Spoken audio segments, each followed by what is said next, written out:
Chères Dionysiennes, chers Dionysiens, les directives du gouvernement sont claires. Pour sauver des vies, nous devons rester chez nous. C'est obligatoire. Il y a encore trop de monde dans nos rues. Et je vous appelle, toutes et tous, à limiter vos déplacements, à respecter les gestes barrières à la propagation du virus et à vous tenir éloignés d'1 mètre de vos concitoyens.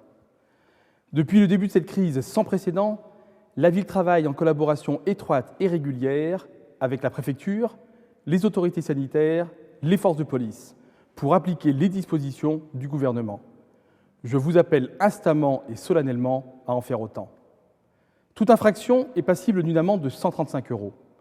Désormais, des patrouilles conjointes à la police nationale et à la police municipale circulent pour faire appliquer toutes les mesures, et en particulier la fermeture des commerces non indispensables au quotidien, l'interdiction des regroupements sur l'espace public, la gestion des files d'attente dans certains commerces alimentaires ou bancaires.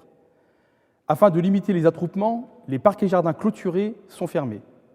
Pour tout signalement, n'hésitez pas à joindre la police nationale au 17 ou la police municipale au 01 49 33 63 06. Pour le marché, un filtrage sera mis en place par la police nationale et la police municipale.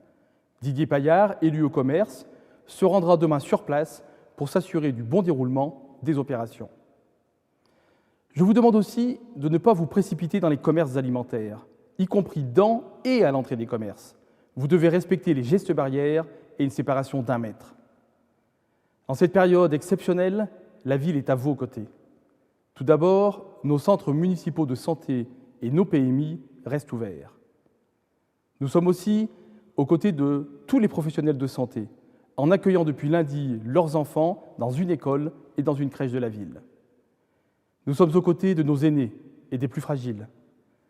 Les agents des résidences autonomie redoublent d'attention pour les personnes âgées privées de visite. Les portages de repas à domicile sont renforcés. Le dispositif canicule est activé pour appeler les personnes âgées et fragiles. La maison de la solidarité reste ouverte. Nous avons mis en place un plan de continuité des services municipaux pour à la fois protéger nos agents tout en maintenant les services essentiels aux Dionysiennes et aux Dionysiens. Les services de nettoiement urbain, de sécurité et de l'état civil sont maintenus. Nous sommes encore aux côtés des commerçants fermés, que nous aiderons par la gratuité des droits de place, de terrasse ou d'enseigne, par l'exonération de la taxe d'enlèvement des ordures ménagères, par la gratuité des loyers pour les commerces de pleine commune habitat, de la ville ou de sa foncière. J'ai également décidé la gratuité du stationnement pour accompagner les personnes qui restent chez elles, pour garder les enfants ou pour télétravailler. Afin de vous accompagner dans vos actions d'entraide et de solidarité, nombreuses dans tous les quartiers, la ville ouvrira 2 outils dès demain. Un tableau de petites annonces d'entraide de voisins et voisines à afficher dans votre immeuble. Vous pouvez l'imprimer sur le site internet ou le recopier à la main. Sur les réseaux sociaux, une page Facebook d'entraide Saint-Denis solidaire face au Covid-19 sera ouverte. Vous pourrez y trouver chaque jour toutes les informations sur les services de la ville et des contenus proposés par les acteurs culturels et sportifs de Saint-Denis pour vous accompagner tout au long de cette longue période à la maison.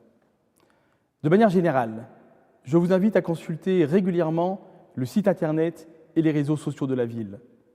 Pour toute question sur les services municipaux, vous pouvez également contacter le standard au 01 49 33 66 66. Je tiens à saluer les personnels de santé dionysiens et toutes celles et tous ceux qui sont en première ligne pour lutter contre le virus. En particulier les personnels enseignants, nos agents municipaux et partenaires qui maintiennent leur activité dans les centres de santé, les PMI, les résidences pour personnes âgées, l'aide à domicile, la livraison de repas ou à la maison des solidarités pour les personnes en situation de précarité. Je pense aussi aux secours et aux forces de police nationales et municipales, eux aussi pleinement mobilisés. En ces jours si exceptionnels, notre vie quotidienne à toutes et à tous est bouleversée. Nous devons toutes et tous lutter pour arrêter la propagation du virus. Saint-Denis a connu d'autres périodes difficiles dans sa longue histoire. À chaque fois, nous avons su les surmonter grâce à notre civisme, à nos valeurs de solidarité et de cohésion.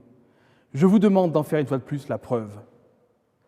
Faisons face ensemble, restons chez nous.